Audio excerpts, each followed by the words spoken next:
اس لیے ہم اس بات کو ماننے پر مجبور ہیں کہ چونکہ خدا ثابت نہیں ہو سکتا اس لیے خدا کی ذات نہیں. پھر یہ ماننا پڑے گا کہ محبت نام کی چیز دنیا میں نہیں. اس کے باوجود ہم سب کو پتہ ہے کہ درد ہوتا ہے. سائنس بھی مانتی ہے کہ درد ہوتا ہے. جب ہمیں کوئی چوٹ لگتی ہے تو ہم چوٹ کو ضرور دیکھ سکتے ہیں, اس سے بہتے ہوئے خون کو دیکھ سکتے ہیں, ہم درد کو دیکھ نہیں سکتے. انسان کو بھوک لگتی ہے, جس بھوک کو ثابت نہیں کیا جا سکتا تو انسان کھانا کھاتا ہے.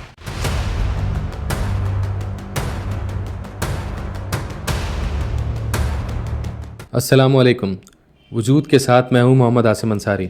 ناظرین, پچھلی ایپیسوڈ میں ہم نے بات کی تھی کوزیلٹی پہ, اور کوزیلٹی کے تھرو ہم نے خدا کے وجود کو ثابت کیا تھا. مختصراً ہم نے یہ بتایا تھا کہ ہر شے کا کوئی نہ کوئی سبب ہوتا ہے, اور اسی طرح کائنات کا سبب خداوند کریم کی ذات ہے. اس ایپیسوڈ پہ ہم ایک بڑے مشہور اعتراض پہ بات کریں گے جو اس نظریے پر کیا جاتا ہے. اس اعتراض کو کہا جاتا ہے لاجیکل پازیٹیوزم. تو ناظرین, اس اعتراض کی شروعات اصل میں ایک نظریے سے ہوئی جو 18ویں صدی عیسوی میں کوائن کیا گیا.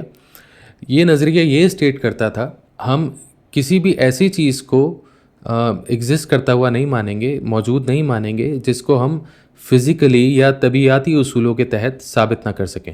جیسے کہ پانی گرنے سے کپڑے کا گیلا ہونا, یا گیند کا زمین کی طرف گرنا جیسے اس کو چھوڑا جائے, یا پھل کا پکنے کے بعد زمین پر گر جانا. یہ سارے ایسے مشاہدات ہیں جن کو ہم تجربات کی بنیاد پہ بار بار کر کے دیکھ سکتے ہیں, اور اس انداز سے اس کو ثابت کیا جا سکتا ہے.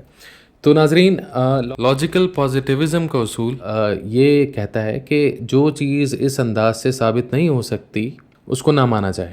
اسی بنیاد پہ ناقدین یہ کہتے ہیں کہ چونکہ خدا فزیکل قوانین کے تحت یا طبیعیاتی اصولوں کے تحت ثابت نہیں ہو سکتا, اس لیے ہم اس بات کو ماننے پر مجبور ہیں کہ چونکہ خدا ثابت نہیں ہو سکتا اس لیے خدا کی ذات نہیں. اب اس نظریے پر ہمارے بھی کچھ اعتراضات ہیں. سب سے بڑا مسئلہ اس نظریے کے ساتھ یہ ہے کہ یہ بہت ساری ایسی چیزیں ہیں جن پر یہ نظریہ سرے سے اپلائی ہی نہیں ہوتا, اپلائی کیا ہی نہیں جا سکتا. یعنی کہ ایسی بہت ساری چیزیں ہیں جن کو طبیعیاتی اصولوں کے تحت ثابت کرنا ناممکن ہے. اس کے باوجود ہم روز مشاہدہ کرتے ہیں کہ یہ چیزیں ایگزسٹ کرتی ہیں اور ان چیزوں کے اثرات بھی ہوتے ہیں. مثال کے طور پہ پہلی مثال ہے انسانی یا حیوانی جذبات. جذبات جیسے کہ محبت, نفرت, چاہت, یہ ایسے جذبات ہیں جس سے ہم سب آشنا ہیں اور ہم سب جانتے ہیں کہ یہ جذبات ایگزسٹ کرتے ہیں. ایک ماں کے بچے سے محبت, میاں کی بیوی سے محبت, یا اور دیگر طرح کے رشتوں میں محبت ایگزسٹ کرتی ہے. ایون انسان اور جانور کے بیچ میں ہی محبت ہوتی ہے. جانور بھی اپنے مالک سے محبت کرتا ہے, انسان بھی اپنے پالتو جانور سے بہت محبت کرتا ہے. یہ محبت کا رشتہ ایک ایسے جذبے کی نشاندہی کرتا ہے جو فزیکل جذبہ نہیں ہے. ایک ایسا جذبہ نہیں ہے جس کو آپ تول سکیں یا کسی بھی تجربے کی روشنی میں اس کو ثابت کر سکیں یا دریافت کر سکیں. اس کے باوجود ہم جانتے ہیں کہ یہ ایگزسٹ کرتا ہے. اگر ہم لاجیکل پازیٹیوٹی کو صحیح مان لیں تو ہمیں پھر یہ ماننا پڑے گا کہ محبت نام کی چیز دنیا میں نہیں ہے. اسی طرح ایک تجربہ جس سے ہم سب گزرتے ہیں اس کو کہتے ہیں تکلیف یا درد, کرب. اچھا, یہ بھی ایک ایسی ایکسپیرینس ہے جس کو فزیکلی ثابت نہیں کیا جا سکتا. یہ صرف وہی جانتا ہے جس پر یہ گزرتی ہے. لیکن اس کے باوجود ہم سب کو پتہ ہے کہ درد ہوتا ہے. سائنس بھی مانتی ہے کہ درد ہوتا ہے.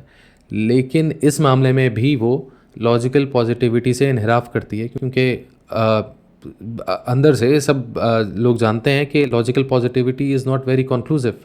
یعنی کہ آپ یوں سمجھیں کہ جب ہمیں کوئی چوٹ لگتی ہے تو ہم چوٹ کو ضرور دیکھ سکتے ہیں, اس سے بہتے ہوئے خون کو دیکھ سکتے ہیں, ہم درد کو دیکھ نہیں سکتے. کوئی یہ نہیں بتا سکتا کہ مجھے درد ہے, دیکھ لو یا تول کے دیکھ لو. اس کا مطلب یہ ہے کہ درد ایک ایسی چیز ہے جو طبیعیاتی اصولوں کے تحت یا فزکس کے اصولوں کے تحت ثابت نہیں کی جا سکتی. لیکن اس کے باوجود ہر شخص یہ بات جانتا ہے کہ درد ایگزسٹ کرتا ہے. اسی طرح ہم سب جانتے ہیں ایک کانسیپٹ ہے ہمارے یہاں اچھائی اور برائی کا, موریلٹی, اخلاقیات. یہ ساری وہ چیزیں ہیں جو سائنسی طور پہ ثابت نہیں کی جا سکتی, لیکن ان ساری چیزوں کا وجود ہے, اور ان ساری چیزوں کی بنیاد پر ہم دنیا میں بہت ساری تبدیلیاں رونما ہوتے ہوئے دیکھتے ہیں. انسان نے کئی جنگیں لڑیں ان چیزوں پر. انسان صبح شام دن رات جیتا جاگتا کھاتا پیتا انہی اصولوں کے تحت ہے. انسان کو بھوک لگتی ہے, جس بھوک کو ثابت نہیں کیا جا سکتا تو انسان کھانا کھاتا ہے. تو حاصل بحث یہ کہ ایسی بہت ساری اشیاء ہیں جو کہ لاجیکل پازیٹیوٹی کے پرویو میں نہیں آتی، لیکن اس بنیاد پر ان کو ریجیکٹ کر دینا کہ ہم لاجیکل پازیٹیوٹی کے تھرو اس کو ثابت نہیں کر سکتے تو ہم اس کو ریجیکٹ کر دیں، یہ ایک غیر منطقی سی بات لگتی ہے۔ اسی طرح خدا کا وجود بھی ایک ایسی بحث ہے، ایک ایسی ذات کے بارے میں بحث ہے جو ذات ان سب سے ماورا ہے، یعنی کہ فزکس کے اصول یا سائنس کے اصول، ان سارے اصولوں سے ماورا ایک ذات ہے جس کو سمجھنے کے لیے ہمیں لاجیکل پازیٹیوٹی کی ضرورت نہیں، بلکہ میں یوں کہوں گا کہ لاجیکل پازیٹیوٹی نہیں بلکہ ہمیں لاجیکل آنیسٹی کی ضرورت ہے۔ لاجیکل آنیسٹی سے مراد یہ ہے کہ خدا کی معرفت کے لیے انسان خود اپنے اندر جھانکے اور ایمانداری سے تحقیق کرے، یہ جاننے کی کوشش کرے کہ کیا یہ کائنات خود بخود بن گئی یا اس کو کوئی بنانے والا بھی ہے۔ وجود کا سلسلہ یوں ہی جاری رہے گا۔ اگلے ایپیسوڈ میں ہم ایک اور قابل ذکر اعتراض پر بات کریں گے اور اس کا رد پیش کریں گے۔ السلام علیکم۔